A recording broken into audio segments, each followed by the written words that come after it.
कि तीन लोक सब राम जपत हैं, राम राम करते हैं, और जान मुक्ति को धाम और श्री राम ने वशिष्ठ गुरु किए और उनको दिया उसने ओम नाम।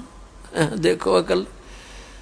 कहते हैं तीन लोक के व्यक्ति प्राणी राम राम जपते हैं, इसको मोक्ष मंत्र मान के। और जिस राम को तुम श्री रामचंद्र जी दशरथ पुत्र को एज ए राम ट्रीट करते हो भगवान, और उस तुम्हारे राम ने वशिष्ठ मुनि से नाम दिया था, उसने तो उसको ओम मंत्र दिया था, और तुम राम राम का रट्टा ला रहे। है कोई अकल? देख कैसा बुद्धि थी हमारी। तो परमात्मा कहते हैं तीन लोक सब नाम राम जपत हैं, जान मुक्ति को धाम, और श्री राम ने वशिष्ठ गुरु कियो, उनने दिया उनको ओम नाम।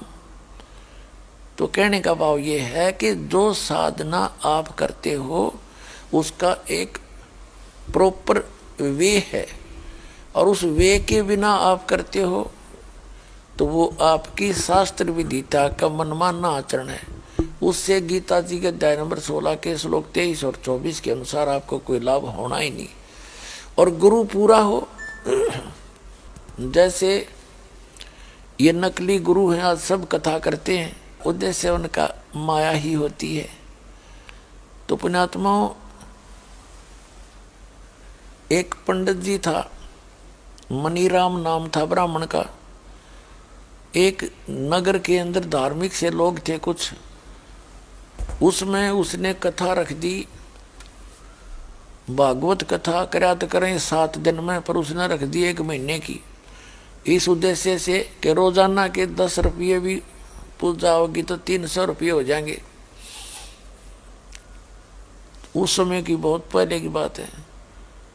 उधर से गांव के अंदर कुछ बदमाश से व्यक्ति थे, उन्होंने सोचा भाई पूर्णमासी के दिन पंडित जी कथा को भोग लगा होगा। उसी दिन उन्होंने एक नाचने गाने वाली चंपाकली नाम की लड़की दिल्ली से ले आए।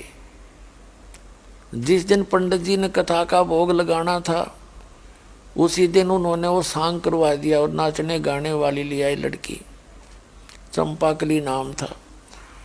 अब सारा गांव छोड़ कर पंडित जी ने जा खड़ा और उस नाचने गाने वाली के वो बकवाद सुन दें देखने के लिए। तो उस चंपाकली को 500 रुपये चांदी के, आज तो 50 लाख समझ लो ने, वो 500 रुपये चांदी के दान उसके वो उसके नाचने गाने का जो है ना, लोगों ने 500 रुपये दे दिए उसको, चढ़े उसको, उसकी पूजा जान लो बात है। और पंडित जी का आए 30 रुपये, कुल 30 रुपये चढ़े 30 दिन में।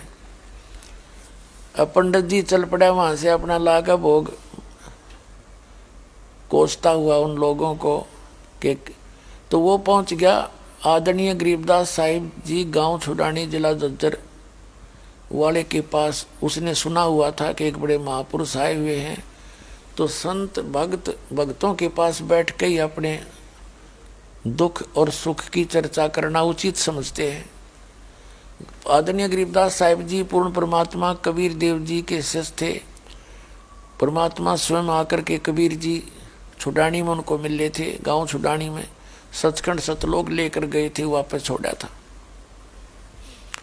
वो पूर्ण परिचित थे दातम मार्ग से। आदरणीय गरीबदास साहिब जी गांव छुड़ानी जिला जज्जर वाले, वो किसान थे, जाट थे जाति से। तो वो पंडित मनीराम ब्राह्मण वहाँ पहुँच गया गरीबदास जी के पास, उनके घर में मकान में बैठे थे। 10-20 भक्त और भी उनके शिष्य बैठे थे आसपास, गांव और नगर दूसरे गांव के।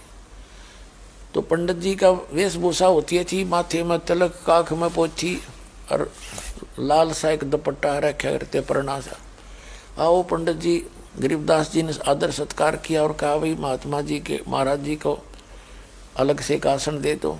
उनके एक चारपाई पे आसन लगा दिया, बैठ गया। और बैठते क्या कहने लगा, महाराज जी दुनिया का तो नाश जा लिया, कति धर्म का नाम नामो निशान मिट लिया, बता बेड़ा गर्क हो गया।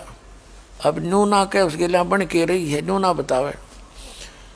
तो वो दूसरे शिष्य कहने लगे महाराज जी गरीबदास जी से कि पंडित जी बहुत दुखी हो रहे हैं, क्या बात होगी इसके साथ, बूंदा सा मुंह कर रखा है इन्हें।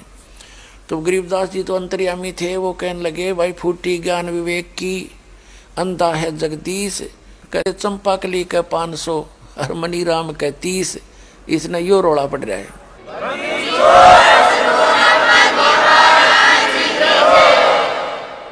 जब ये बात उसने मनीराम ब्राह्मण ने देखा कि मैंने तो जिक्र भी ना कराया, मैं तो चलो बिरड़ाऊं जरूर था और बताना भी ना चाहा था, इनको कैसे पता लग गया, तो अंतर्यामी है।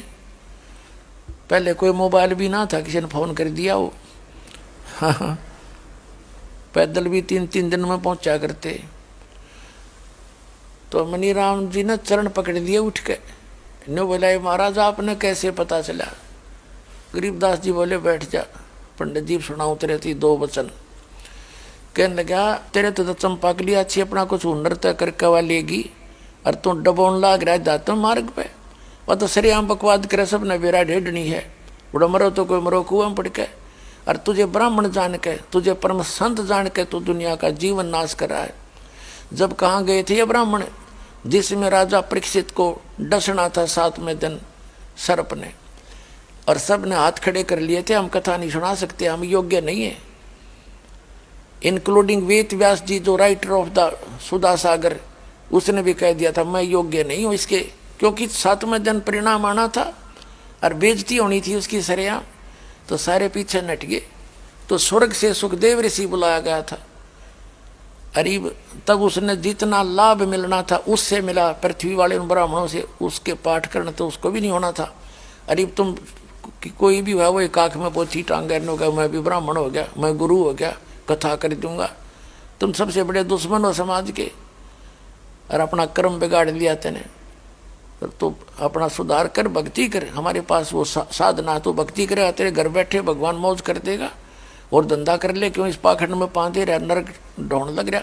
तो तुरंत मान गया वो पंडित जी, सौभाग्य उसका, वहाँ चोट मारी और वहाँ परमात्मा ने फिर उसको सच्चाई भी, और तुरंत स्वीकार होगी उसका। जब मेरा 30 दिन में घाटा जोड़ा और 30 रुपये आए और सच्चाई का पता लग गया, तो और पाप का भागी हो रहा है, तो तुरंत ग्रहण कर लिया, तो नाम ले लिया, छोड़ दी वो बकवादें।